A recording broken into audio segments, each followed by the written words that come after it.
Okay, so I'll ask you guys a question. I know I'm not the only one. Have you ever come across something theoretically in music that's just mind-boggling? Like, that doesn't make sense. Why is it that way? Why is that the rule?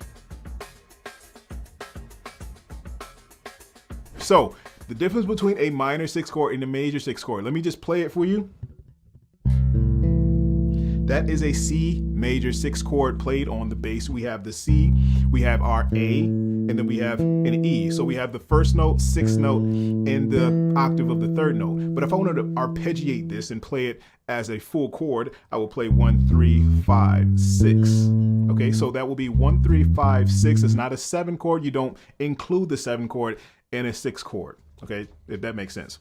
Anyway, so the major 6 chord is made up of the major scale, or whatever major scale you're using at the time.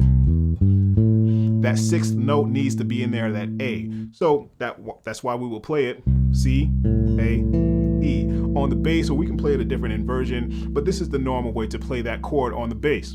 So for the minor 6 chord, check it out. This is a major 6. This is a minor 6. What did I change? So you see the difference between the minor 6 and the major 6 is not the 6. So I'm like, what the hell? Like, why does that make sense? Why is it that way? So that's one of those rules that just applies. And the same thing goes with the 9 chord. We'll get there in a second. So major chord, minor 6 chord, right? Major 6, minor 6. The element that's changing is the 3rd, right? That 3rd note is changing. So if my 3rd note in a major scale, or sorry, in a minor scale, take for instance the Dorian or the Aeolian natural minor scale, that will be an E flat. Okay, so the 3rd will be an E flat. The note will be an E flat. So that's where that note comes from. So I have in a minor 6 chord, I have the 1, flat 3, 5, major 6 or natural 6 still stays the same, and then a minor 3, the same exact note. I'm just playing it in this way so I can play it on the bass. So that's the difference between a minor 6 chord and a major 6 chord, right? So that's just one of those weird rules when you come into learning about chords and you're playing a 6 chord and trying to figure out, okay, I'm playing a minor 6, so why isn't that 6 a minor 6? Because in the key of C minor, you think that 6 would be an A flat. So you're thinking, okay, I can play a minor, 7. Well, it's hard to play a minor 7 and a minor 6 at the same time. So why shouldn't that be a minor? Why isn't that called a minor 6 chord? You know what I mean? So you may come across that and think like, okay, yeah, I'm playing the right note, but that's not technically a minor 6 chord. That's a minor 6 chord.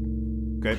But anyway, hopefully you got something out of this. Hopefully you followed along pretty clearly. Hopefully I made this a little clear.